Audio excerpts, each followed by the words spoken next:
Ladies and gentlemen, welcome to Smackdown Rebound. Okay, before we get on with tonight's show, yes, I will be doing an Extreme Rules prediction night. I've advertised it all week, and I'm going to do it. And it's happening tomorrow, the day before Extreme Rules. Because heck, win better. Because you never know, they could always change the card, but this pay-per-view, they're not changing the card. Now, let's see here. Here's something interesting for you. Kane is, if you don't know about if you didn't know this about Kane, Kane is a very political person. He loves politics. And Kane is planning on running for the House of Senate for that state right there, Tennessee. So apparently that tells you that Kane lives in Tennessee. What else is there? WWE is actually two wrestlers have actually parted ways with WWE, but they're NXT guys, so it's really no big deal. One of the Great Khali's managers, I don't know which one, has got arrested on Friday, or I think last Friday actually. The Rock is lobbying to play a comic book character.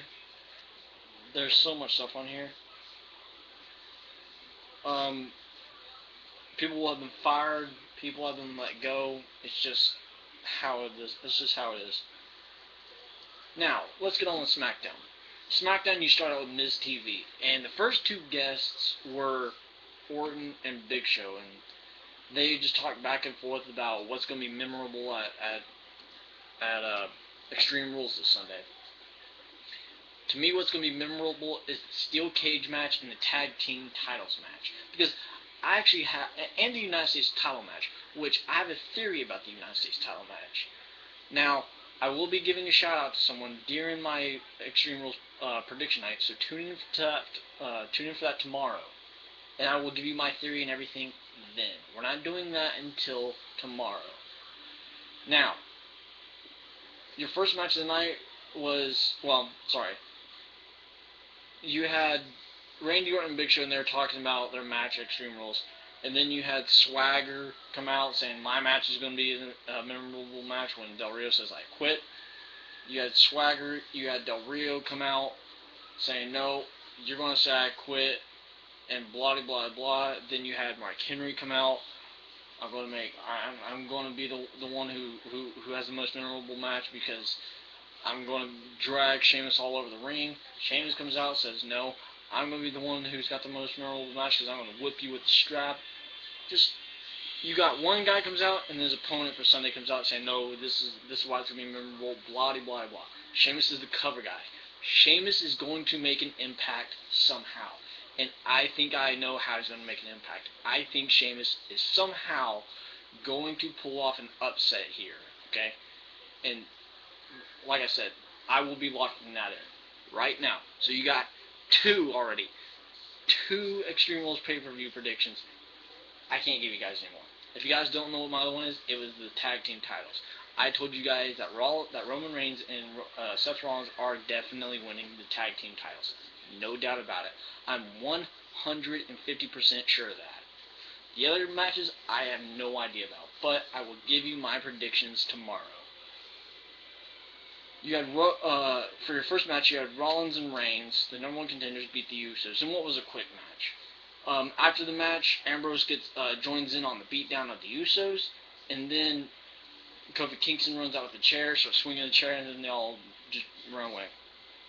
It was a backstage segment next, and it was a backstage segment. Teddy Long was either talking to Miz or Damien Sandow. I can't remember which one.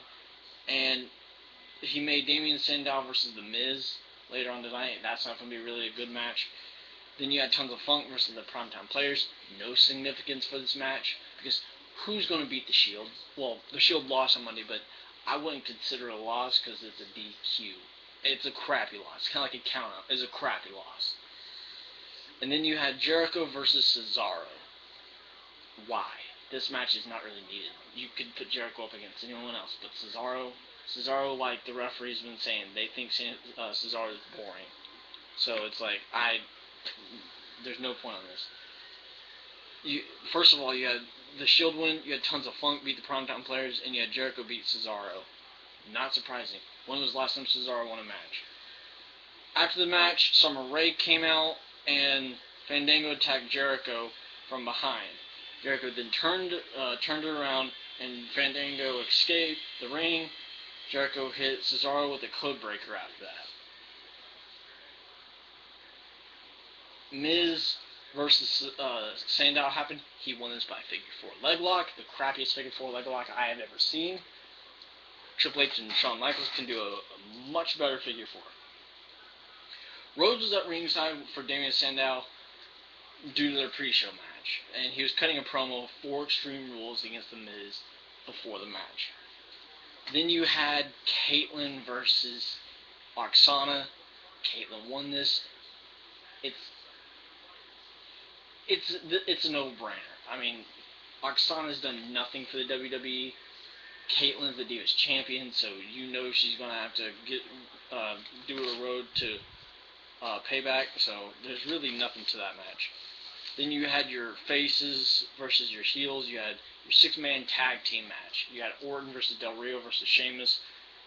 Orton, Del Rio, and Sheamus taking on Big Show, Swagger, and Henry. Now, both Rodriguez and Zeb Coulter did get involved in this match at one point. And the end of the match came when Randy Orton hit an RKO on Jack Swagger. Okay. At one point, Big Show got knocked down, and he didn't get back up until the end of the match. Now, after that, Big Show got up at the end of the match, and Sheamus does his bro kick, and that's how the show ends. This is not how you do a show before Extreme Rules. You need to do something memorable. This is memorable on being boring. Okay? There was nothing great really about this show except for probably the Shield. That's what I'm giving the top match to, is the Shield. To me, anything with the Shield is good. Anything with the Shield is good. I would say anything with Sandow or Cesaro is good, but when was the last time they won anything? They haven't won gold in a while. Okay? You need to do more with these two guys. I know Cesaro's been listed as boring, and I know Sandow hasn't won anything, but you need to do something with them. At least bring the Road Scholars back and give them the tag team titles sometime down the line after the Shield loses their tag team titles. When will that be? I have no idea. But here's something interesting for you guys. They are planning to have the feud for the World Heavyweight Championship between the 3 men for the current World Heavyweight Championship, Ziggler, Swagger, and Del Rio, last all the way up to SummerSlam. Now, I don't know what this means for Payback in the World Heavyweight Championship, but the concept for Payback, and I will mention this again, the concept for Payback is old rivals. You basically settle your rivalry from months ago or from years ago, kind of like the Brock Lesnar Triple H. They may very well wrestle there, and that may be your selling match. That may very well be your selling match at WWE Payback. Because you gotta have something, because someone's gonna be 2-1 come Extreme Rules, whether it's Triple H winning or Brock Lesnar winning. Now, if it's Brock Lesnar, Triple H is gonna probably win at Payback, or they're gonna have some kind of storyline where the family gets involved, which I love those family storylines. If you want high ratings on your show, you need to bring in the last name of McMahon, whether it's former McMahon or McMahon. And when I mean former McMahon, is Stephanie McMahon. The name McMahon gets ratings. If you bring Vince in every single week, your ratings will skyrocket. If you bring in Stephanie McMahon, your ratings will skyrocket. Now, Shane McMahon, on the other hand, wants nothing to do with the company.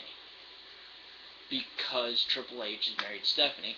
He loves Triple H, but he doesn't want to be part of the company anymore. He said he's been there, done that, and he's done. That's not necessarily a bad thing. Would it consider him a douchebag? Maybe, but just because he doesn't want to be in charge of the company, he thinks it's a heavy burden that his father's overtaken, and it is because of everything Vince McMahon has done for the company. But you gotta show more respect, Shane. But I give you props for what you did do. That will do it for this edition of the Smackdown Rebound, and tune in for the Extreme Rules pay-per-view prediction night tomorrow night. Now, I do work tomorrow, but I will be home in the afternoon. I will not be home late tomorrow. Thank you, ladies and gentlemen. Tune in to the Extreme Rules prediction night. I will give every single match prediction. I will tell you who wins, who loses, why I think they win, why I think they lose, and what I think the United States title should be done like. Because I've got something interesting for you guys. Something I want you guys to consider, okay? Thank you. I am the YouTube champion. This title should not last until Survivor Series with these three competitors, because you're overdoing it, okay? WWE, do not do it. Do not have these guys fight each other all the way through SummerSlam, because that is too damn long. Because you've got Payback in June, July is Money in the Bank, August is SummerSlam. So you still have 3 pay-per-views, counting Payback, Money in the Bank, and then SummerSlam. That's 3 months of uselessness. And this is why this is why your show's been boring, because you overdo it. You don't need that much stuff. But like I said, ladies and gentlemen, thank you for watching. I am Austin. I am the true YouTube champion. Extreme Rules pay-per-view prediction night tomorrow.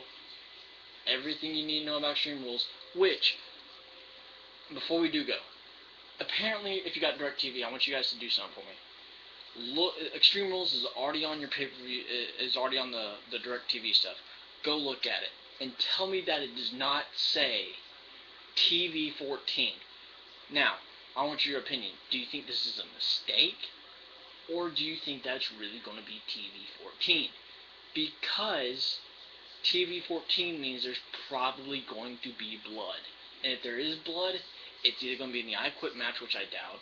It's probably going to be in the steel cage match, which we have seen blood recently. And that was back after I believe the Raw Goes Old School on Brock Lesnar. Okay, so that is more likely the match that will have blood, because there will probably be some faces slamming into cages. But thank you, ladies and gentlemen. I am Austin. Extreme Rules prediction night tomorrow. Every match, every title, every stipulation will be discussed, especially what I think they should do with the United States title match. And I will be shouting someone out. So I know you watch my videos. You know who you are. I will be shouting you out.